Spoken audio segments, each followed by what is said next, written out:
Quando surge, rapaziada, bem-vindos mais um vídeo do canal Porco Raiz pra gente resenhar, falar sobre esse daqui, ó, o maior do Brasil. Obviamente repercutiu o que aconteceu no jogão de ontem.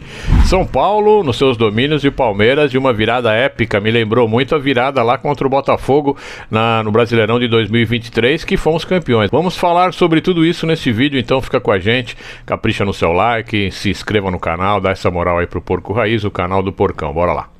Vamos começar falando então de um primeiro tempo complicado, né, para o Palmeiras, um primeiro tempo de um Palmeiras com menos gente no meio de campo, um Palmeiras um pouco desligado, né, e a gente toma dois gols importantes, né, para definir um pouquinho o que parecia ser o jogo e já nos colocar numa situação abaixo do Flamengo, né? O tempo todo na transmissão se falava muito em se o Palmeiras ganhar e secar o Flamengo e o Flamengo perder, o Palmeiras será líder. E a gente, conforme ia passando o primeiro tempo, a gente ia vendo esta imagem, essa ideia se afastando cada vez mais, né, dessa possibilidade. Então não existiria essa possibilidade. E a gente fecha o primeiro tempo com 2-0, né?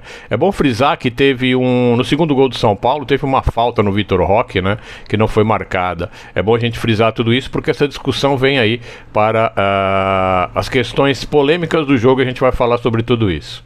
No segundo tempo eu enxergo mudanças muito pontuais do Abel Ferreira. Ele consegue enxergar a superioridade numérica que o São Paulo conseguiu implementar no meio de campo, né? Dominando as ações e anulando as nossas ações. Quando ele muda algumas peças, quando ele abre mão de um lateral e faz uma zaga com 3, descendo o primeiro volante, que ele fez isso com o Aníbal, e compôs, né, o trio ali da defesa com o Aníbal que desceu, e povoou mais o meio de campo, a gente consegue ganhar o meio de campo e consegue fazer com que a bola rodasse mais ligeiramente e conseguimos articular um pouco mais. Quando ele também tira o Piquerez e coloca o Jefité que foi muito bem no jogo, a gente consegue sair, né, tocando mais ali pelo meio do campo. Isso facilita muito a nossa chegada e foi assim o nosso primeiro gol, né? Quando a gente consegue sair jogando, né? Fazendo tabela, fazendo 1-2, tocando e indo, atacando o vazio, buscando os espaços, né? Agindo no tempo do jogo, a gente consegue fazer um belo gol. O Vitor Roque abre o placar e logo em seguida o Flaco Lopes faz mais um e a gente empata o jogo.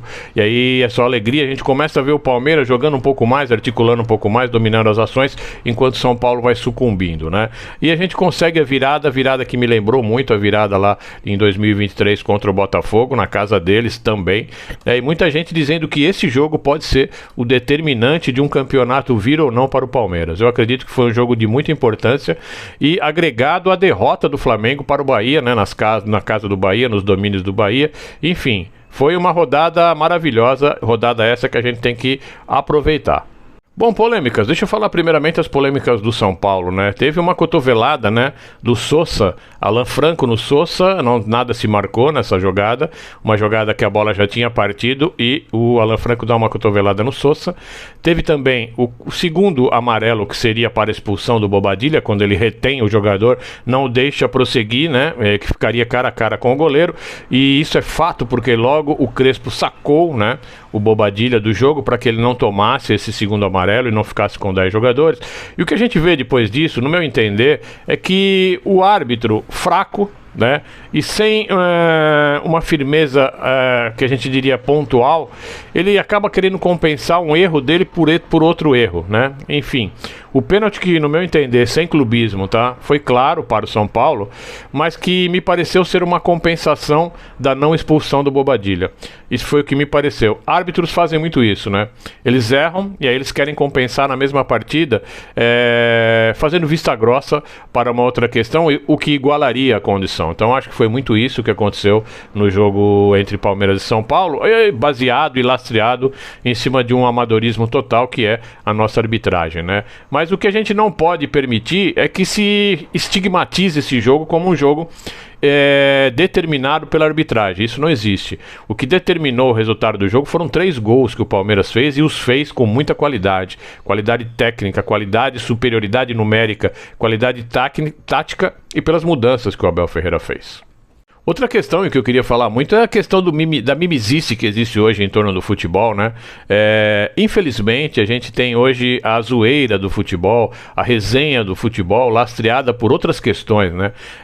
O Vitor Roque, o nosso atacante que não para de fazer gol e faz gol à torta direita, é um cara contundente, é um cara muito físico, é um cara provocador que gosta de provocar e gosta de entrar na resenha do futebol.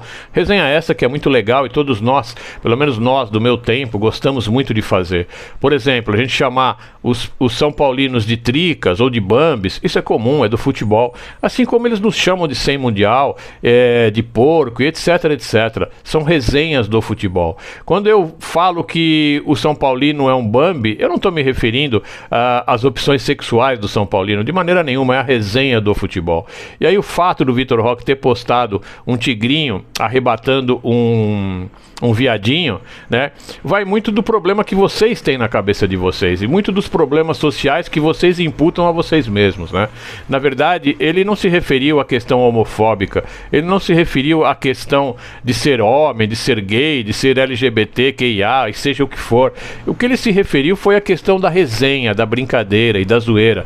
Zoeira essa que seria marcada por um 100 mundial, caso o São Paulo tivesse vencido, né? Ou mesmo sem vencer, enfim. Eu acho que as pessoas começam a atropelar muito essas questões e a resenha do futebol ela perde o legal e começa a ficar uma coisa muito chata, né?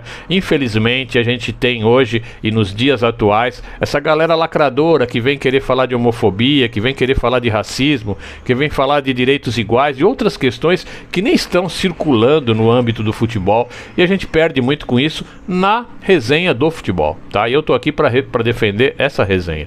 Ganhamos bem, uma virada épica e somos aí os líderes do campeonato. O Flamengo perde, né? Perde bem para o Bahia. Bahia que é um dos únicos que conseguiu ganhar do Palmeiras e do Flamengo, juntamente com o Cruzeiro que também ganhou do Palmeiras e ganhou do Flamengo. Então são só esses dois times brasileiros que conseguiram ganhar dos dois que estão disputando a competição, né? Então parabéns para esses dois times e segue o líder. Só tenho que dizer isso. E para quem gosta de chorar, chora na cama que é lugar quente. Um grande abraço, vou ficando por aqui. Avante palestra.